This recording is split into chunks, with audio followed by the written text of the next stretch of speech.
Imagine walking down the street and seeing the very teacher who once believed in you, now sitting in the dust begging for food. That's exactly what happened to President Ibrahim Traoré, and what he did next left an entire nation speechless. The capital city was alive with noise. Cars honked. Vendors shouted over one another. The smell of roasted corn and dust filled the air. People hurried along the sidewalks, each carrying their own burdens, barely noticing the world around them. Through this chaos, a black presidential convoy rolled slowly down the street. Soldiers scanned the sidewalks. Citizens stepped back, whispering as the line of vehicles passed. Inside, one of them sat Ibrahim Traoré, staring quietly out of the window. His eyes moved over the familiar streets, the faces of his people, the weight of their struggles, and then his gaze froze. On the corner of a cracked sidewalk, near a wall stained with age, sat a thin man. His clothes were torn, his body frail. A rusty cup lay in front of him with only a few coins inside.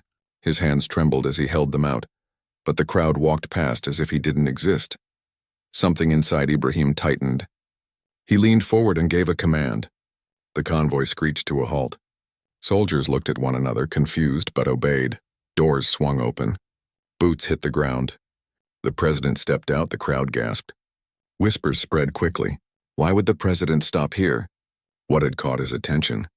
Ibrahim ignored them. His steps were steady as he crossed the dusty street.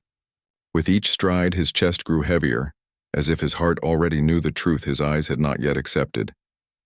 He stopped just a few feet away. The beggar slowly lifted his head, and in that instant, the world stood still. The face staring back at him was not that of a stranger. It was older now, weaker, worn down by life. But the eyes, those eyes, he knew them. This was the man who once stood at the front of a classroom. The man who had taught him how to hold a pencil, how to read his first words, how to believe in something greater than himself.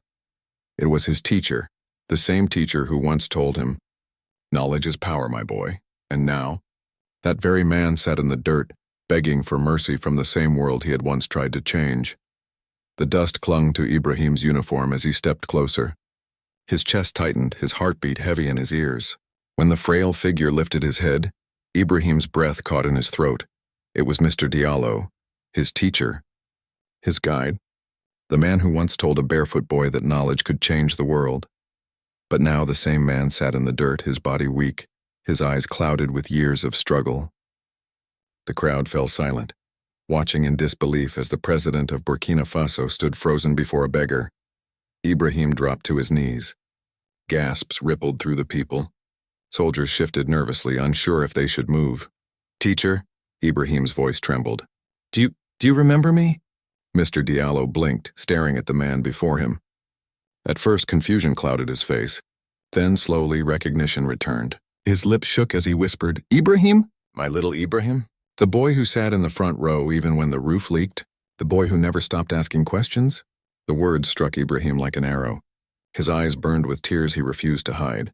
"Yes, teacher, it's me, and everything I am today. It is because of you." His voice rose, heavy with both anger and pain. "But tell me, why are you here like this? Why are you forgotten, when you are the reason so many of us can read, can dream, can lead?" Mr. Diallo lowered his gaze, tears falling into the dust. His voice broke.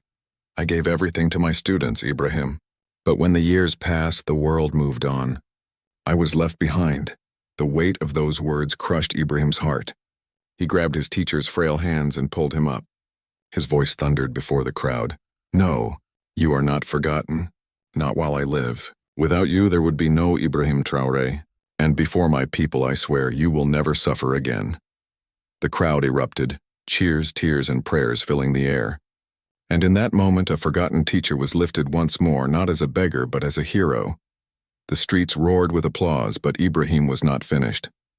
He ordered his convoy forward, and this time his teacher was not left behind.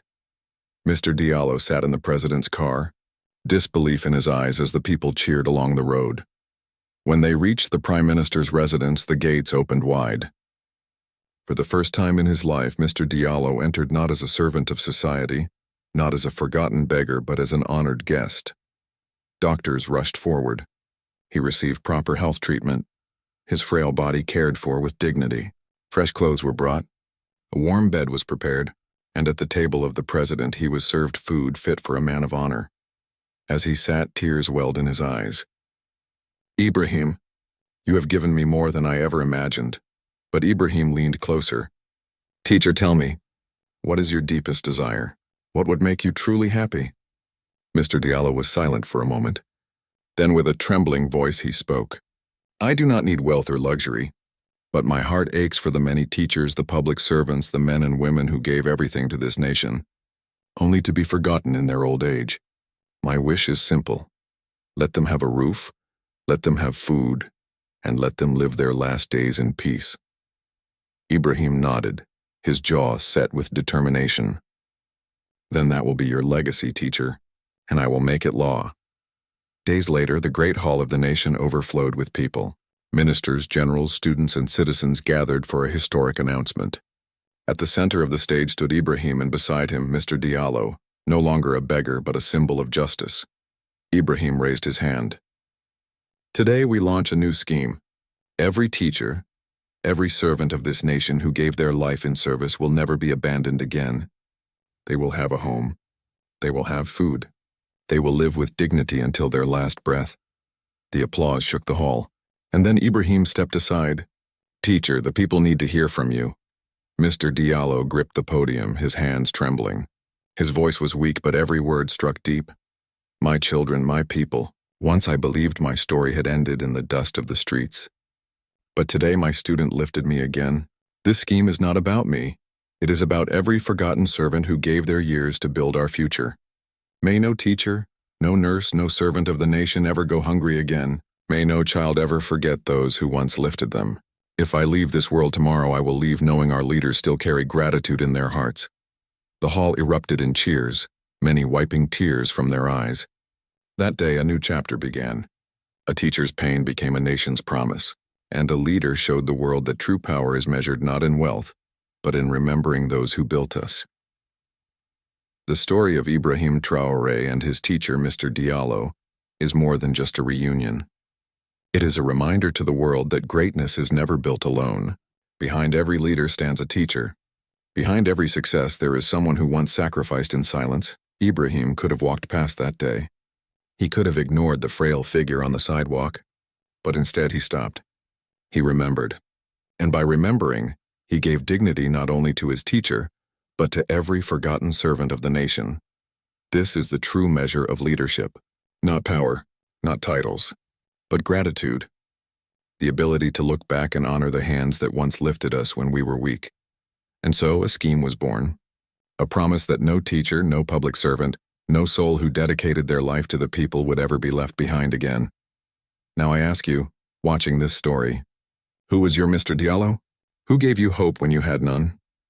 If this story touched your heart, share it with someone who needs to hear it. Subscribe to Traoré's Rich Africa for more stories of justice, hope, and humanity.